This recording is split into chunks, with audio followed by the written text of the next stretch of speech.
And so I've put together a presentation that goes through these different qualities and characteristics that we look for in business. And that, again, it's sort of this John Hark perfect recipe of the perfect graduate from one of our programs here in the Houston region. So let me share my screen.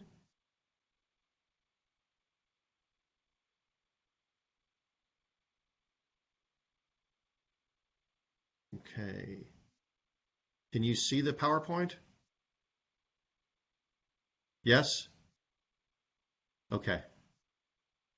Yes, sir. All right. Yes, Good. we can see it. All right. Thanks. Okay. So I'm going to start with some statistics. And I promise I didn't coordinate with Ursula on this, with Miss Williams on this, but I do have something that comes straight from that TSU presentation. So 44 million. This is the number of people that work in North America in logistics and supply chain and maritime type jobs. And this is a really broad net that was cast, let's say, to come up with this number. So it includes even truck drivers, right? This is everybody in the supply chain, maritime, logistics, warehousing, port terminals, you name it, truck drivers, forklift operators, that's in this number. So it's obviously a lot of people that work in the industry in North America. And this number, 1.4 million, and I will preface this by saying this is pre-COVID. So let's take COVID out of the equation, right? Yeah, it's been a bad year because of COVID. It certainly has affected job opportunities for our students. But let's take that out of the discussion today. Pre-COVID, there was around 1.4 million openings in the U.S. in supply chain and logistics and maritime. And let's just say logistics. And by saying logistics, I just mean maritime, logistics, and supply chain. So 1.4 million openings. There were 6 open jobs for every qualified person. So there was more jobs than qualified people. And that was expected to go to 9-to-1 pre-COVID, to 9 jobs for every qualified person out there. That's this gap, right? I'm going to talk a little bit about the collective at the end, but that's this talent gap. And if you were to Google a talent gap in any industry, every industry is facing a talent gap. So you could Google nursing talent gap, law enforcement talent gap, oil field worker talent gap, engineering talent gap, IT talent gap. We're all facing a talent gap no matter what industry we work in. And why? Because of that retirement of the baby boomers that's mentioned in that TSU presentation. And to put a number on that, starting in around 2010, 10,000 of these baby boomers hit 65 every day. And that rate of turning 65 will run until 2030. So for the last 10 years and the next 10 years, here in the US, we have 10,000 people a day turning 65. That's a big number. And that we saw this coming. All industries saw this coming because of the baby boomer generation. This was a huge generation, and we all knew at some point the baby boomers were going to retire. And so we've been facing this talent gap since, 20 years ago, right? It's not a surprise that people were going to turn 65 in this time frame. And the Pew organization came up with this number of 10,000. So we knew this 10,000 a day was coming. This is good news for students that are in college, right? The fact that were 1.4 million openings, that we were looking at 6-to-1 on the openings to qualified people, 9-to-1 if COVID hadn't happened, right? That 1.4 million, I'm sure, has been affected a bit by COVID.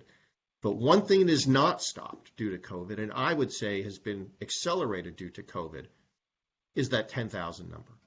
And why I think it's accelerated, a lot of companies did layoffs over the last year. And so oil companies, if we talk specifically to Houston, offered packages, right, to cut their staff. So a lot of people that were close to retiring, I think probably took packages and went ahead and retired. So I would say that we've seen an increase in the talent gap because of the fact of COVID and people retiring. I think that took people out of the workforce. Certainly it took people out of the workforce that weren't ready to retire, and those will come back. But I think a lot of people that were retirement age or close to it have probably said, you know what, I got a package from my company, I can make it work, I'm going to retire. So that number's probably gotten worse in the short term. 32% of companies that were polled in this particular poll that I found said that they had not created a pipeline of talent. 32% of companies had not created a pipeline of talent. They really weren't paying attention to their pipeline of talent for their company. And only 38% of executives polled, and this was around logistics and maritime, 38% of executive polled said they were extremely or very confident that their companies possess the staff to effectively deal with today's challenges. So only 38%. That means 62% of the companies that were polled were not extremely or very confident that they had the staff on board to be prepared for the issues that we face today in logistics and maritime in the industry. These are opportunities, obviously, for young people, because if only 38% say they're well prepared, the other 62% kind of know it and they're working on it. And the same thing with the 32%. 32% have not created a pipeline. They've got to start working on it. So what can you do? And again, I would encourage you to think about these things we're going to talk about today and work on them on a weekly basis and say, this week I'm going to work on this one. This week I'm going to work on this aspect or this attribute. These are things that you need to be continually thinking about. And on some of them, you need to think about how you can incorporate these things into your resume to show examples. And I would say another thing to add is, on sort of a side note, for your brand and standing out, be prepared also to talk about what you did during COVID. You know, starting last fall, students that I talked to were telling me that companies were already starting to ask, so what have you been doing during COVID? And of course, what they expected to hear is that the students were active and doing positive things to add to their experience and not just watching Netflix. So don't be surprised if you're asked, what did you do during COVID? And hopefully you can say that you've come out the other side of COVID better than you went into COVID, right? It's been tough on everybody, but I think also it's been a great opportunity to stand out if you've been doing things to better yourself, to learn, and to be active during COVID. So one of the things you notice here, of course, was standing out. You know, you've got this light bulb and people are attracted to it. That light bulb stands out and people are attracted to it. And so one of the things that you need to keep in mind is when you're standing out, you're standing out. And some people may think of that and look at it negatively because in some respects, the psychology always says, well, we're pointing out what others are not doing. And what I would say to you as college students is don't worry about that, right? It's about you and don't worry about what other people think. If someone is coming down on you for all the positive things you're doing, that's probably typically because they're not doing those things. And maybe you'll have a positive impact on those friends or classmates that aren't. So just keep in mind, you are standing out. So the first thing, maritime and logistics, it's a global business. Being a global business, your first day on the job, depending on the type of company you go to work for, you could be dealing with another country. You could be dealing with a colleague in a logistics company that's in the Japan office or in the Europe office or in the South Africa office. And so you need to be working on your awareness of other cultures around the world and with your language and being careful about when you write emails, about using sort of, idiomatic expressions or slang. other people may not understand. And keep in mind, too, the way you come across in writing may come across maybe negatively. And so the more you can learn about other cultures and how those countries handle business and how they act culturally, the stronger you are for your employer. And if, let's say you did some trips abroad, or you already have some experience maybe with, I'll come back to Japan, with goods coming from Japan, or you're interested in the Japanese culture. Perhaps you go to work for a company and they have a department that's dealing with Japanese business. That may be a positive for you then, that they say, you know what, we're going to let you work on that. Or perhaps you speak a foreign language, you speak Spanish, you speak Chinese. All of this, to me, comes under cultural awareness. And if you can set yourself apart as being culturally aware, you're on that first step of standing out. And some of these things you could incorporate in your resume, right? If you've got some internship experience that somehow dealt with international business, if you had a project or a research paper, put that into your resume. Have that available to talk about when you're in that interview. And feel free to stop me if anybody has questions as we go through this. Up next is liberal arts. So, when we talk about getting a maritime degree like I have and the program I teach in at A&M Maritime, there's not necessarily a lot of liberal arts classes, right? We're taking business classes, we're taking transportation classes. And we need to remember that those liberal arts classes form the basis for us to be leaders someday. And that's classes in science and psychology and history and writing, literature classes. And so what I would say is when you're picking electives, try to focus on some liberal arts classes like I just mentioned. And don't just take them as sort of an easy class. Really apply yourself. And when I was a student, I really didn't think much about liberal arts classes. And looking back now, I wish I would have taken a lot more interest in those classes. And I think you'll find as you mature and get older, you're going to find your interest in history, maybe, and science is going to be strong. And so these classes now, later life. The military, for instance, is very strong on their application of liberal arts classes. If you do some research, you'll find that leadership skills come out of liberal arts classes. And that's why the military goes after a lot of liberal arts students. So pay attention to liberal arts. And what I would also say is that if you don't have classes you can take specifically in your program, or you've run out of electives, let's say, you may need to do some of this on your own. And I would also say that all of the things we're going to talk about today, you need to think about doing on your own, even outside of what TSU is providing you as a student, right? You've got to take responsibility for your future. So take responsibility as a customer of TSU and what you're doing, and take responsibility too that if you can't find it within TSU, maybe you have to go outside TSU. And that could just be reading books.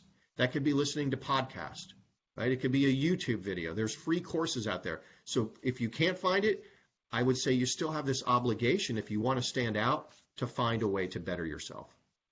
And that's going to be a lifelong thing anyway, lifelong learning and improving yourself over the years. International knowledge, this is sort of tied in with the cultural awareness. But what I think here, I'm more specific around geopolitics, world trade, news on what's going on in the industry that affects all countries. That could be sanctions. That could be new trade deals. That could be, piracy issues in certain parts of the world. That could be war things that are going on parts of the world, or terrorism. So you need to stay immersed in the international business and know what's going on in other countries around the world. Because when we're in maritime and logistics, things can happen overnight that affect our business the next day. The U.S. government can put sanctions in place, can put tariffs in place overnight. And so you've got to be attuned and aware of what's going on. And the more you know this now, the stronger you're going to come across in interviews. What I always tell students is every interview ends with one question. I would say 99.999% of the interviews end with a question. And that question is, Do you have any more questions?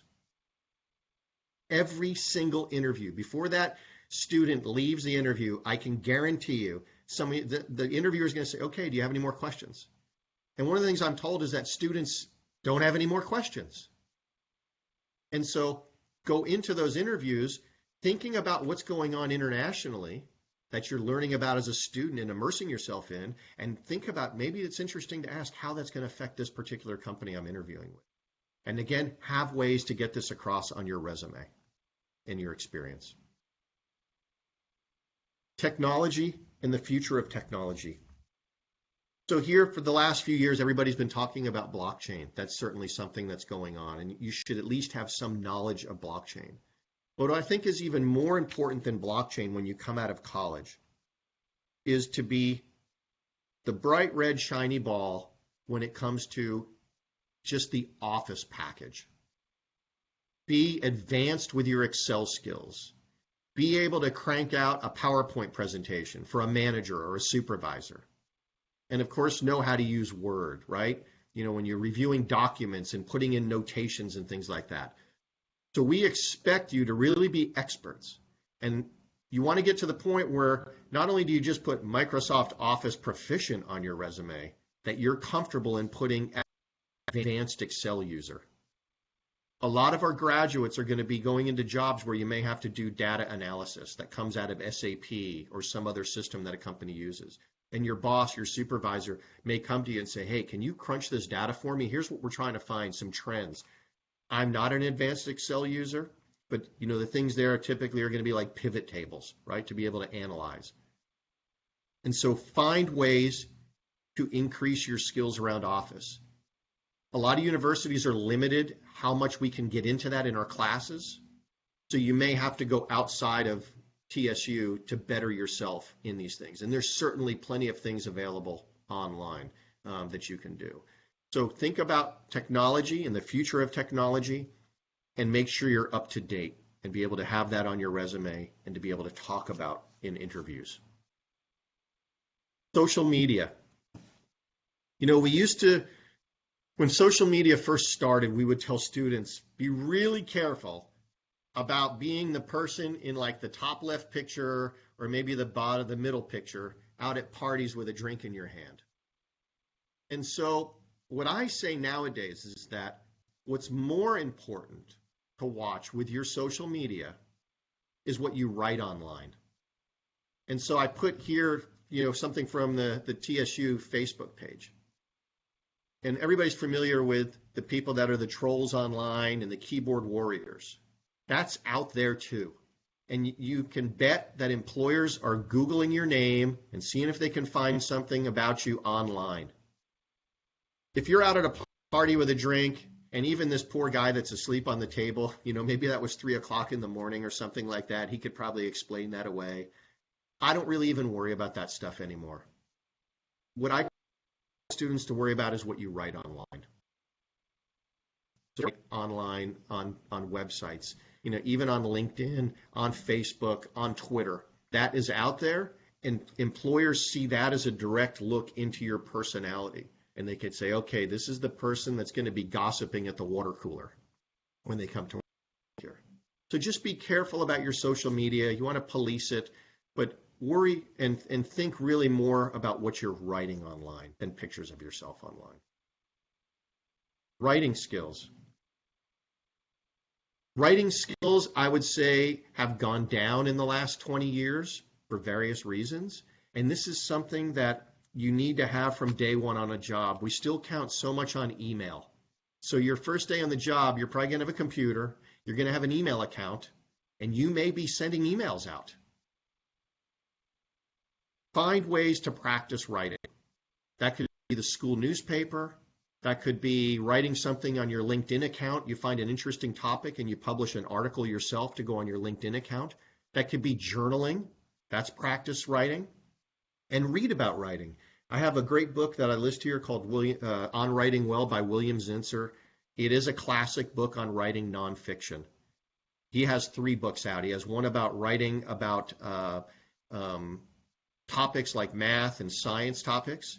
He has one on writing about yourself, and he has this one on writing well. So I encourage you to increase your writing skills. And certainly that comes about first with your resume, right? That's the first example somebody's going to see of your writing skills is how does that resume look? How does that profile at the top of the resume where it's a short paragraph about yourself? How is that written? And some companies, depending on what the role is, if you go to work and it's like a port surveyor job where you have to write reports, students are being asked to give writing samples at interviews, or they send something to you to write before the interview. So you need to practice that. And then the last one I have here was from George H. Bush to Bill Clinton when Bill Clinton was coming into office. And the reason I put that there is that's a famous letter that's out on the internet, but handwritten notes set yourself apart. So not only do good writing skills set yourself apart, but handwritten notes set yourself apart. If you meet somebody at a conference, if you meet somebody and they helped you out on LinkedIn, for instance, don't be afraid to get their address and send them a handwritten note. You will stand out. So writing skills, find ways to improve them. Leadership skills, but balanced with team player qualities. We're expecting students that come out of TSU in the industry to have at least some amount of leadership skills. And of course, we expect you to come out with team player qualities as well. You can't expect to come out and be the boss as soon as you get out of school unless you're starting your own company. So you need to find ways during your college career to work on both leadership skills and those team player skills as well. So leadership skills, of course, the obvious answer is get involved in student organizations. Student organizations struggle to find good leaders and to have good succession planning. That happens at all schools. So there are plenty of opportunities to get into a leadership position with school organizations. You've got to seek those out. That experience then is going to translate into that first job. It's going to translate to helping make you stand out on your resume. But you also need to be a team player and a good team player. So again, get involved with organizations. Have examples of maybe a team project in a class, right? And how that went and how you worked well as a team player. But you've got to have ways to get across on your resume, and then even more importantly, in that interview, that you've got some leadership skills and that you've got team player qualities too. The other thing to keep in mind too, and I should have said this at the beginning, I always tell students that the meter starts running when you're starting your college career, and it has a definite stop when you graduate. So you've got this fixed amount of time when that meter's running to get all these things done. In addition to getting good grades and going to class, you've got to be thinking about how you're developing your brand to stand out. And it starts and it stops. And so you've got to be working on it continuously so you're not in the last 3 months of school getting ready to graduate and you realize you're behind the 8 ball when it comes to your resume, and I didn't join a club, I didn't do some volunteering. So think of these things and remember that time has an end to it, and so you've got to get these things done while you're at school. Use the time wisely. Work ethic and sense of urgency. We need you to have a strong work ethic and a sense of urgency. Some people say that you really can't teach sense of urgency, that you either have a sense of urgency or you don't. And that's something that you want to be able to get across in an interview, because employers want a sense of urgency. They want to know that if you've got something on your desk, you've got the sense of urgency that you've got to get it done. And your work ethic, of course. We expect you to have a strong work ethic, to take initiative. Like it says here, do what you said you're going to do, to be able to focus, to be able to ask your colleagues before you leave for the night, can I help you out before I leave, right? And then the sense of urgency is important because if you're in a sales job, for instance, you've got to have that sense of urgency that you've got to be developing business. And you have to have that sense of urgency while you're in college that you're developing these things to stand out and building your brand. And so what Jack Welch used to say is if the rate of change on the outside exceeds the rate of change on the inside, the end is near. So you've got to basically stay ahead of that rate of change. And that's that sense of urgency. And then you've got to stay motivated. And it's hard. It's been really hard during COVID probably to stay motivated in some cases. And that goes back to this, what have you been doing during COVID? Did you come out better than you went in? And so you've got to work on your discipline and do these things all the time, because when you're disciplined about it and you've got this clear goal of where I want to be when I finish at TSU, that's going to get me through and get you through those days when you're not motivated, because you've got the discipline. You've been doing it every day. It's a habit. And so on those days when you're just not motivated, you're like, I've got to get it done. I have to do the work. And have ways, again, of building this into your story, into your brand, and into your resume, and then ultimately into those interviews.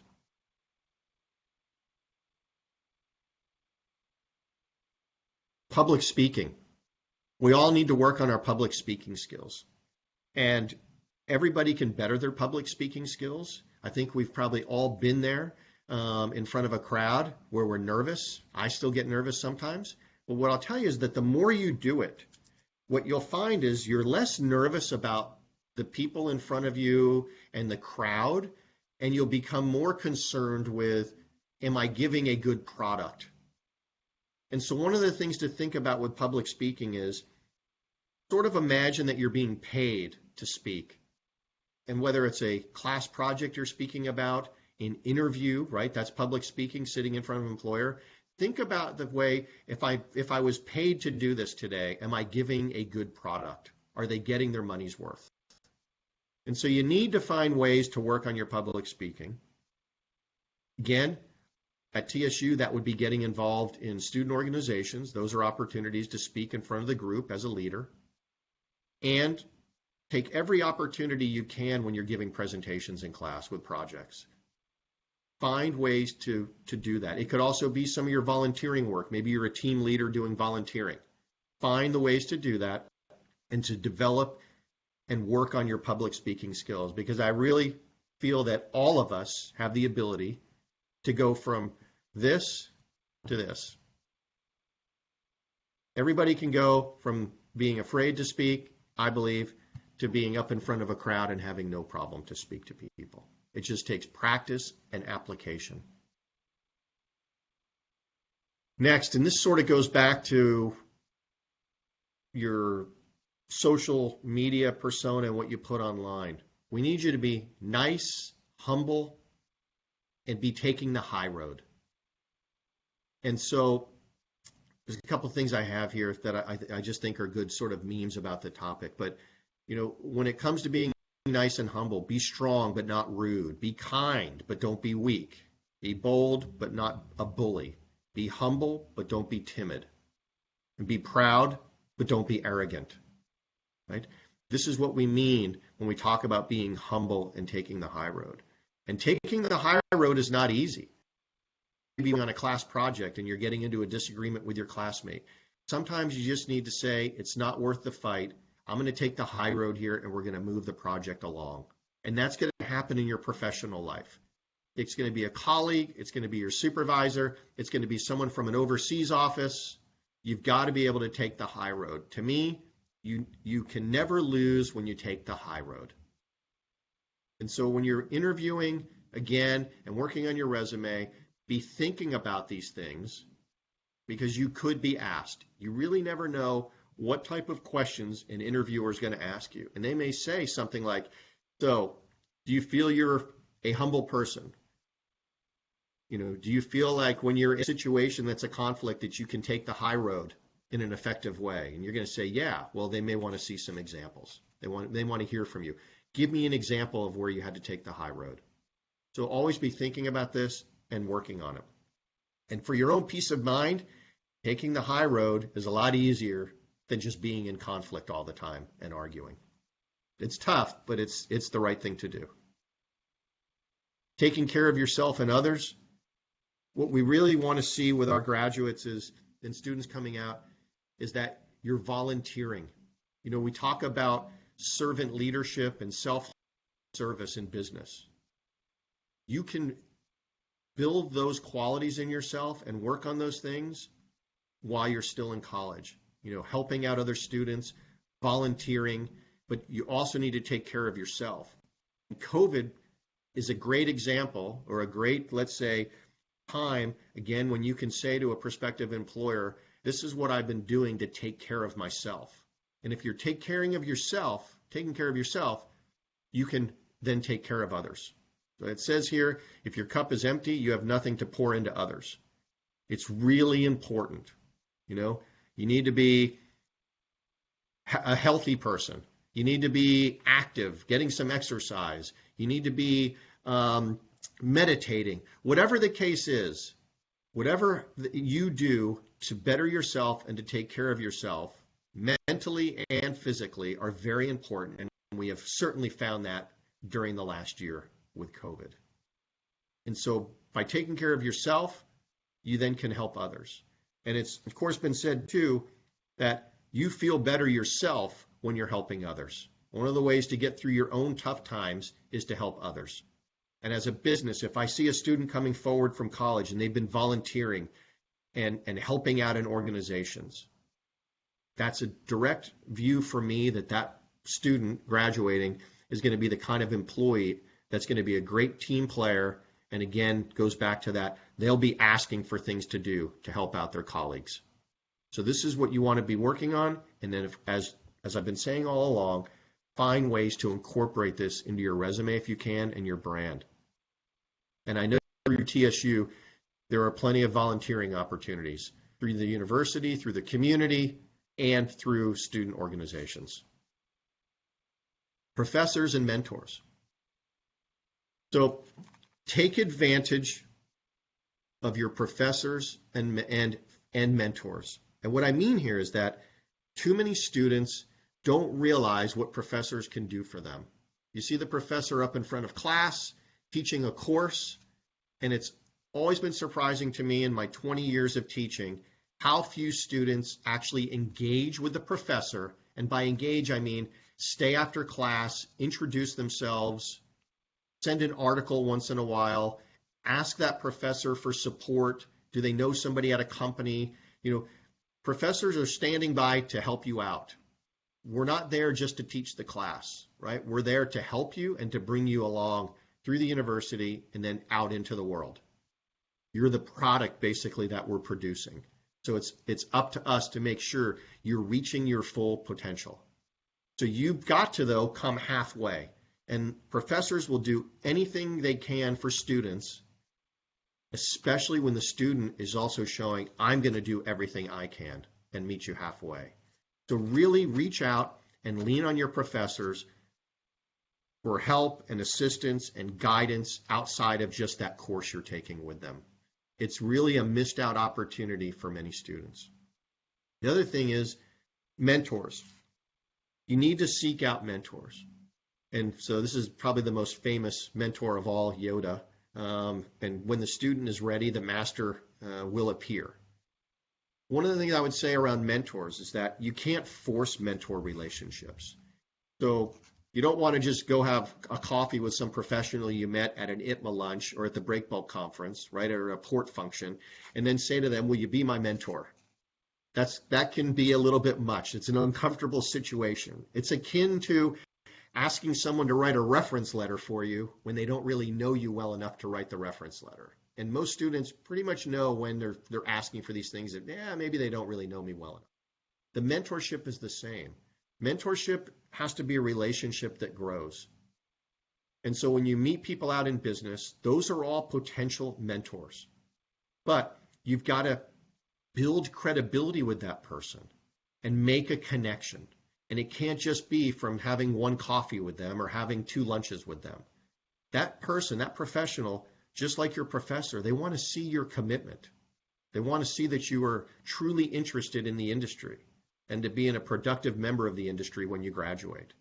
And if you do that, I'm sure that some of these people you meet in business can become mentors for you and maybe for many years. So really think about reaching out to your professors, engaging with them, and developing these mentor relationships. And back to the topic of helping others. You're not too young to be a mentor to somebody else. So also remember too, this volunteering and giving back, right? We have high schools and junior schools. They're always looking for college students with some of their programs to help out these high school students and even younger. And so you could be a mentor as a senior at TSU to a freshman at TSU. You could get involved with a local high school program.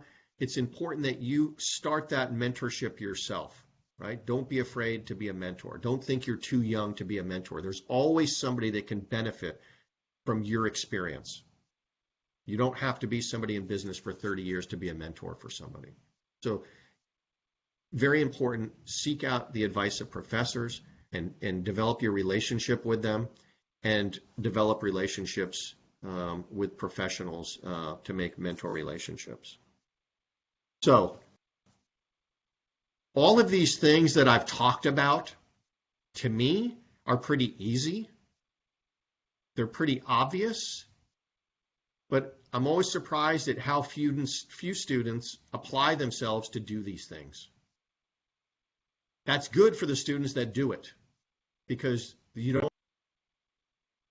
from a standpoint of really applying yourself and working on all of these attributes as you get through college and go into the workforce.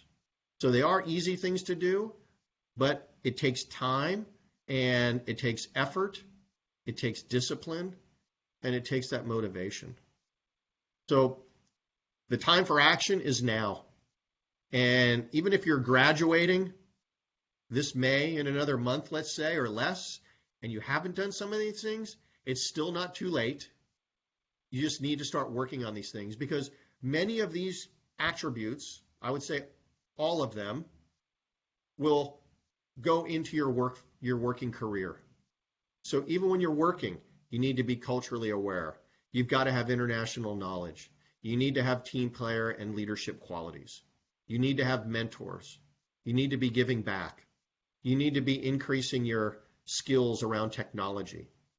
So although I've targeted what you need to be doing as a college student with this is what we all need to be working on anyhow in our careers.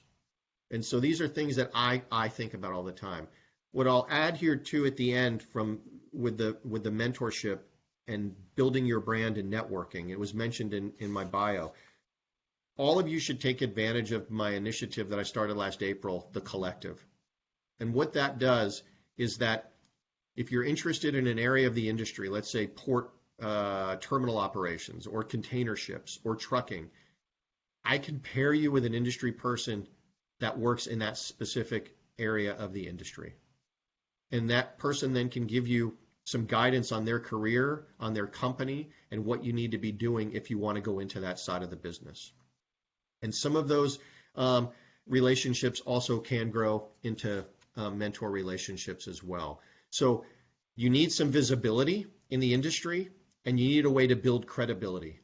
So through things like the Collective, by going to industry functions, you're going to get that visibility, but you've got to take that first step to get your visibility in the industry. And then once you have visibility, then the next step is you're building your credibility. And so by virtue, if we talk about the Collective, by virtue of my introduction for you to one of these industry professionals, that's your first step towards credibility. But then it's up to you to build on that credibility with that professional or any professional that you meet, so that they're more apt then to introduce you to others in their network, or to tell you about job openings they've heard of, and just to help you out in general with your career. So you've got to get out there, get the visibility, and then work on your credibility, and then take it from there. So that's what I have today. It's a big drink of a lot of things that you all need to be working on. And again, these are easy things to do. You all have the means. You all have the ability to do it. It's just a matter of taking those first steps, and don't try and bite it all off in one bite. Again, maybe say I'm going to work on cultural awareness. Next week, I'm going to work on my Excel skills. The following week, I got to find a way to get some leadership experience. Just be thinking about these things on a continual basis. And that's what I have. Ms. Williams knows how to get a hold of me, and if I can ever be of assistance for any of y'all, I'm always available to help out students. So Mr. Hart. yes, Hey, how you doing, sir? My name is LaQuavius Fletcher. yes, Hey, I just want to say that the presentation that you just gave, you made some really great points. I've been in the military over 18 years, active duty and reserve, and hmm those things that you talk about really set you off from other soldiers, even in the military. You know, yep, being a jack of all trades, but a master at none. You know, you take yep. the time out to learn different things and different aspects in the industry, and as long as employers and colleagues see that you're willing to try something different, you'll go a long way. So I just want to say I appreciate your presentation. Thank you. What branch of the military were you in? No, I'm still currently in the reserve, sir. I'm in the Army Okay, Reserve. good. All right, good, good. Thank you. There's no other questions. I guess that's it, Miss Williams. Okay, John, thank you so I much for all of those tips, and it sounds as if someone has turned on their yeah. speakers. Kim? Hey, yeah. I just have a question about joining the collective. Is there a special way we need to do that, or do we just need to contact you Yeah, through you Ms. can. Wood? Yep, you can reach out to me, and then what I'll do is have a chat with you and learn about what areas you're interested in, and then I can make a matchup with someone on the industry side. I've got about 130 industry professionals on the resource side, and since last May, I'm now approaching about 170 connections made between our area students through all of our area schools and professionals. Oh, okay, I'm connected with you on LinkedIn, so is it okay if we contact you using that? Correct. That's fine. Yep. Okay, thank Yep. you. All right. All right. Thank you very much. Okay, John. I think that there was one more question from Chantel. Yes. Hey, John. Hello. Um, I just wanted to ask, could you, um, how do I want to phrase this? Um, could you expand on the importance of reliability for students when they make the connections or are looking for a mentor? Yeah, that's very good. That's a good point. I think that goes to sense of urgency and work ethic. When you are dealing with professionals, for instance, through the collective or just meeting people out at industry functions, do what you say you're going to do. If you're going to email the person, make sure you get that email out. If you're going to meet with them for a coffee or a phone call, you need to make sure you show up and be there. So that reliability is a huge component um, of your reputation, and that will then, again, make those professionals that you meet open to introducing you to others within their network and to referring you for job openings. Yeah, you've got to be reliable. And again, that's punctuality, that's being respectful of their time, and but most importantly, showing up when you say you're going to show up for a phone call or a coffee or a lunch. Be reliable.